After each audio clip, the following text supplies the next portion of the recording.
Okay, mayroon po tayong breaking news ngayon. Si Senator Bato daw po nahuli na. Well, tingnan po natin kung ano po ang totoo tungkol dito.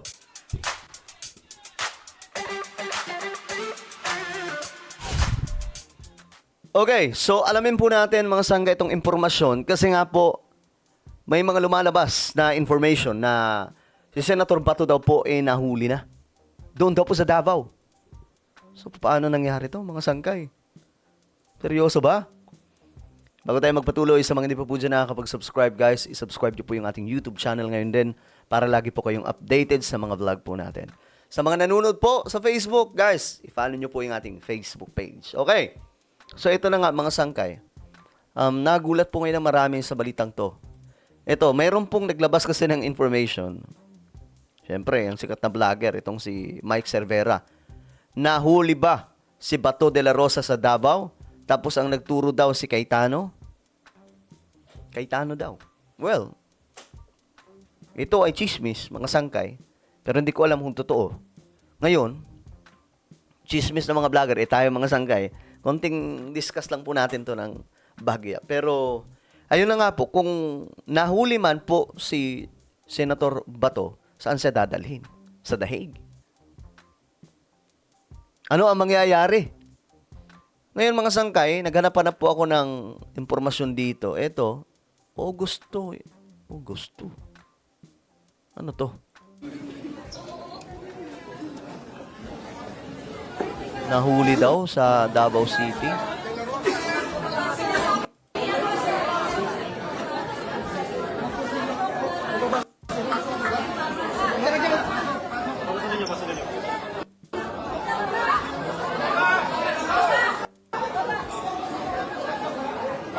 Di ba alam, di ba alam? Sakay. Totoo ba to? Wait lang. Saan ba to? Okay, ito. May balita sa News 5. Senator Marcos, Senator Padilla, wala daw impormasyon kung naaresto na si Senator De La Rosa. Yan o. Wala umanong impormasyon sina Senator Amy Marcos at Senator Robin Padilla kaugnay sa kumakalat na ulat na naaresto na si Senator Bato de la Rosa na kasamahan nila sa minority bloc. Wala rin umanong natatanggap na ulat ang Philippine National Police kaugnay dito ayon kay Interior Secretary John Vic Rimulya. Teka lang. So ano yun?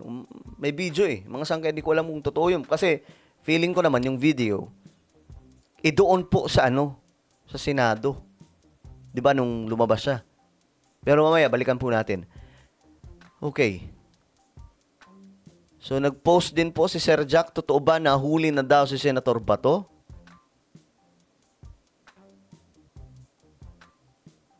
Totoo kaya to mga sangkay? Ito, hindi to. Matagal na to Okay. Wait. Totoo ba to? Hindi. June 1 pa to Hindi to. Eto na mga pre, ang pinakamagandang balita na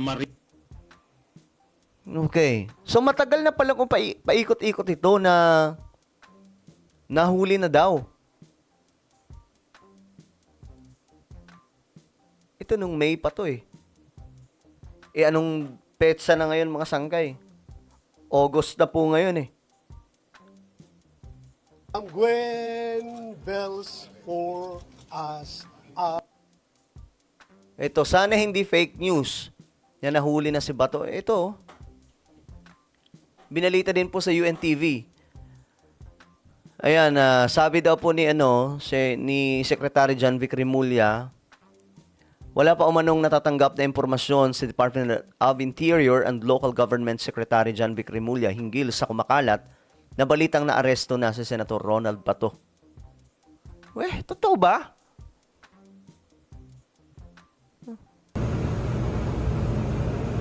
Ito, ano pa to, mga sangkay, nung time to na nagkapuslitan Ano ba? Ito, 15 minutes ago. Guys, nahuli na daw si Senator Bato de la Rosa. Dapat ba nadalhin na siya The Hague? Teka lang. Ang dami nagpo-post.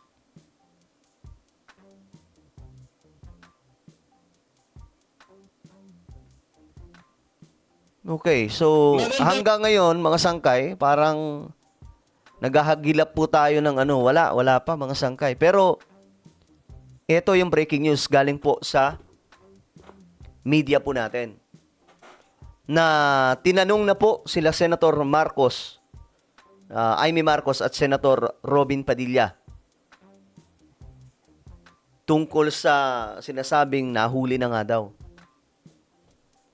May mga gumawa pala ng video, mga vlogger din, mga sangkay at iba pang mga. Siyempre, hindi naman po magsasalita yung mga vlogger kung wala pong mga sangkay. Wala po silang nakitang usok. O wala pong nagpaabot ng mga impormasyon na yon, mga sangkay.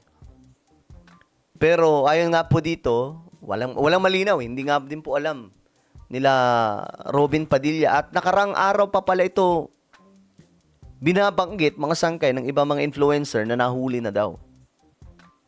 Ngayon, ang tanong, ito na lang, let's say, nahuli na. Ang tanong, anong gagawin ng gobyerno? Anong gagawin ng Korte ng Pilipinas, ng mga pulis? Dadalhin ba siya kaagad sa The Hague? Ngayon, mga sangkay,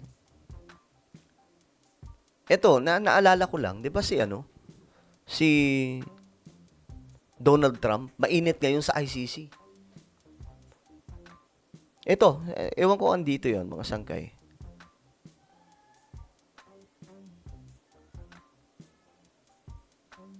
Tingnan lang po natin. Ito. Ayan. May ads lang. Trump nanindigan sa planong buwagin ang ICC. So, pinaninindigan po talaga ni President Donald Trump na bubuwagin niya po yung ICC. So, kung totoo man ito, mga sangkay, na nahuli po si Senator Bato, dadalhin pa rin kaya ng Pilipinas si Bato papuntang ICC? Ngayon may banta sa ICC. 'Di ba? At ang banta na yun ay mula po mismo sa makapangyarihang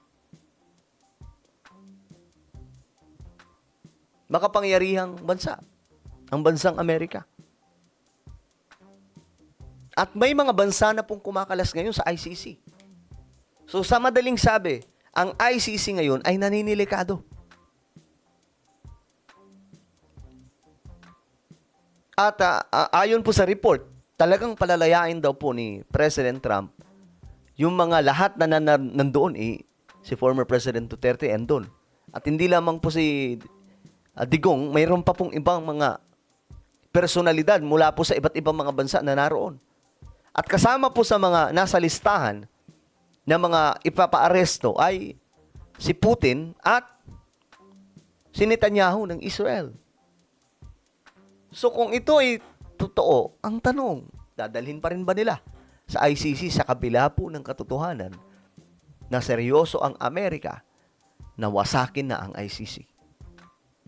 Well, ano po ang inyong opinion? Comment down below. Meron tayong YouTube channel.